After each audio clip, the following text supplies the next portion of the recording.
وہ جڑا ہوا ہے اس کے اگلے ڈبے سے، انجن تک یہ جڑا ہوا ہے، پھر یہ بھی دیکھنا ہے یہ کدھر جا رہی ہے۔ ایسا نہ ہو وہ لاہور جا رہی ہو، آپ نے کراچی جانا ہو۔ وہ ایک لطیفہ مجھے یاد آ رہا ہے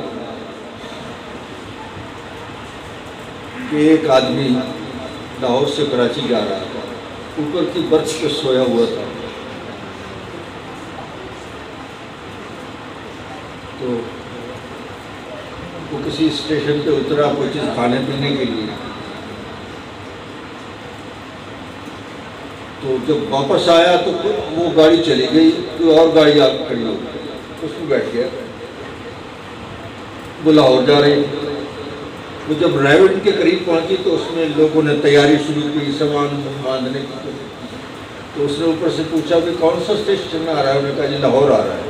انہوں نے کہا کیا بات ہے ریلوے کے نظام کی، اوپر کی سیٹوں والے کراچی جا رہے ہیں، نیچے کی سیٹوں والے لاہور جا رہے ہیں۔ ایسا نہیں ہو، دیکھنا پڑے گا کہ گاڑی کدھر جا رہی ہے، یہ سب چیزیں پہچاننے کے بعد سوار ہونا چاہیے۔ اے بسا ابلیس آدم روئے حسن، بہت سے شیطان انسانی شکل میں پھر رہے، پس بہر دستے نبایت دار دست۔ ہاتھ ہر ایک آدمی کے ہاتھ میں نہیں دینا چاہیے، ہاتھ بڑا قیمتی ہوتا ہے، ہاتھ بڑا قیمتی ہوتا ہے۔ یزید نے امام پاک کے سامنے دو چیزیں رکھی، یہ ہاتھ دے دو، یہ سر دے دو، یہ ہاتھ دے دو، یہ سر دے دو۔ امام پاک نے کیا کیا؟ دینا شروع کیا۔ کیا؟ حضرت علی اصغر داد، علی اکبر داد، اون داد، محمد داد، قاسم داد، حتیٰ کہ سر داد، ورنہ داد دست در دست یزید۔ اگر یزید کے ہاتھ میں ہاتھ نہیں دیا، ہاتھ کی اگر قدر پوچھنی ہو تو امام پاک سے ہاتھ کی کتنی قدر ہے۔ جس نے ہاتھ دیا ہے اس نے دل بھی ساتھ دے دیا، جس نے ہاتھ دیا ہے اس نے سر بھی ساتھ دے دیا۔ اور سر دے کر بھی یہ نہ سمجھنا میں نے شیخ کے پہ بڑا احسان کیا ہے، نہیں، یار کے سامنے سر کی حیثیت کیا ہے؟ سر لہو دی دنگڑی، سر لہو دی دنگڑی، وہ یار ہیرے دی کان، سر لہو دی دنگڑی، وہ یار ہیرے دی کان، سر دیتیاں جے یار ملے تو پھر بھی سستا جان۔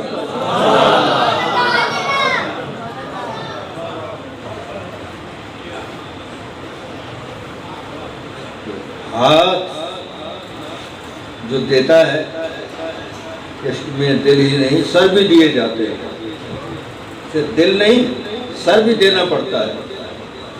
حضرت خواجہ محمد جعفر فرید رحمت دن کی یاد میں یہ محفل منعقد ہے، وہ فرماتے ہیں جس سر دے وہ آؤ، اگر سر دے سکتے ہو تو آؤ، اتنا سر لوڑی نہیں، یہاں تو سروں کی ضرورت ہے، سوا سر لیتے ہاتھ اڑا کوئی نہیں سکتا، سر دیے بغیر یہاں کوئی ہاتھ سے پکڑ بھی نہیں سکتا، اگر پکڑو گے تو سر پہلے دینا پڑے گا۔ بات تو میں کچھ کر رہا تھا، بات کہیں اور چلی جاتی، کوشش کرتا ہوں مختصر بات کرنے کی، بات لمبی ہو جاتی ہے۔ دراصل منز ذوق حضوری طول آدم داستان ہے، ذوق حضوری کی وجہ سے وہ بات لمبی ہو جاتی ہے، کوشش کروں گا میں آپ کا زیادہ وقت دینا۔ تو حضرات، اللہ نے فرمایا مجھ سے صراط مستقیم، صراط مستقیم سیدھا راستہ، اور سیدھا راستہ کون سا ہے؟ اللہ نے اعلان فرما دیا، میرے بندوں، میرے وہ بندے جن پر میں نے انعام کیا، ان بندوں کے راستے کا نام صراط مستقیم ہے، یاد رکھو، مجھ سے مانگو تو میرے ان بندوں کا راستہ مانگو جن پر میں نے انعام کیا۔ یہ سب انعام یافتہ ہوئے، حضور خواجہ غریب نواز، حضور قطب پاک،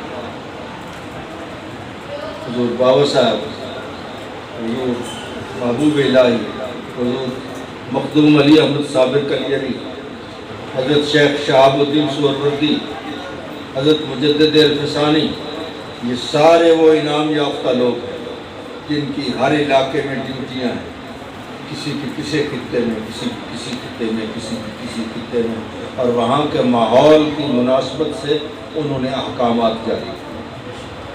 کہیں قوالی کا کام تھا، قوالی سے اسلام پھیل سکتا تھا تو قوالی کو حکم دے دیا، کہیں شریعت کی مکمل پابندی کے ساتھ کام ہو سکتا تھا تو شریعت کی مکمل پابندی کرائی گئی ہے۔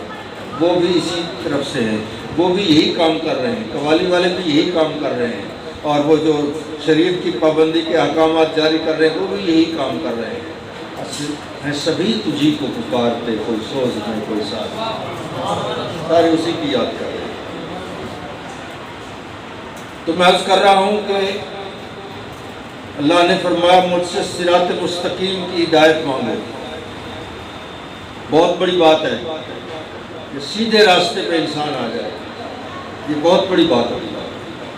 اور سیدھا راستہ کون ہے؟ ان اللہ والوں کا راستہ ہے جو جن پر اس نے انعام دیا۔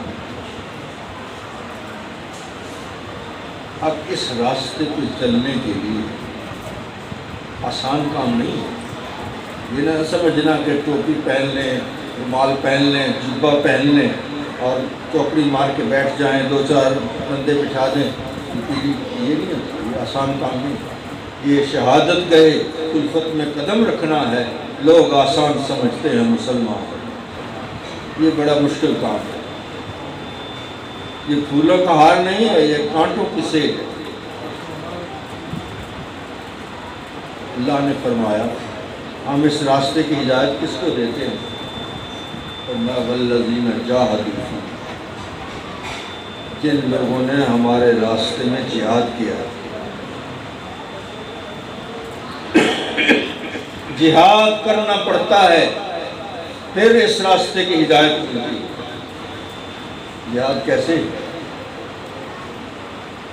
ایک دو باتیں اور عرض کرتا ہوں۔ حضرت وائد بستامی رحمۃ اللہ علیہ رات کو بیٹھے ہوئے ہیں، عبادت میں مصروف ہے۔ عاطف غیب نے آواز دی، بایزید اٹھو، اٹھ کر جنجو پہنو، جو ہندو پہنتے ہیں جنجو پہن لو، اور فلاں محلے میں ایک ہندو تقریر کر رہا ہے اور 500 لوگوں کو گمراہ کر رہا ہے، تم جنجو پہنو اور جنجو پہن کے تم بھی وہاں جا کے بیٹھ جاؤ۔ خیال آیا میں مسلمان ہوں، میں جنجو کیسے پہنوں؟ پھر عاطف غیب نے آواز دی، فعل الحکیم لا یخلو من الحکمت، حکیم کا کوئی کام حکمت سے خالی نہیں۔ وَمَا سجاد رنگی کن گرت پیر مغاں گوید، اگر پیر مغاں کہے یہ نہیں کہ دیکھ کے آپ کرنا شروع کر دیں۔ گرت پیر مغاں گوید، اگر پیر مغاں کہے اپنے مسلح کو شراب سے رنگ دو تو رنگ دو، کیوں کہ سالک بے خبر نہ بود زیراہ و رسم منزل ہا، تو اس کو منزل کی راہ و رسم کا سارا پتہ ہے، اس کی حکمتیں وہی جانتا ہے۔ تو آواز عاطف غیب نے آواز دی،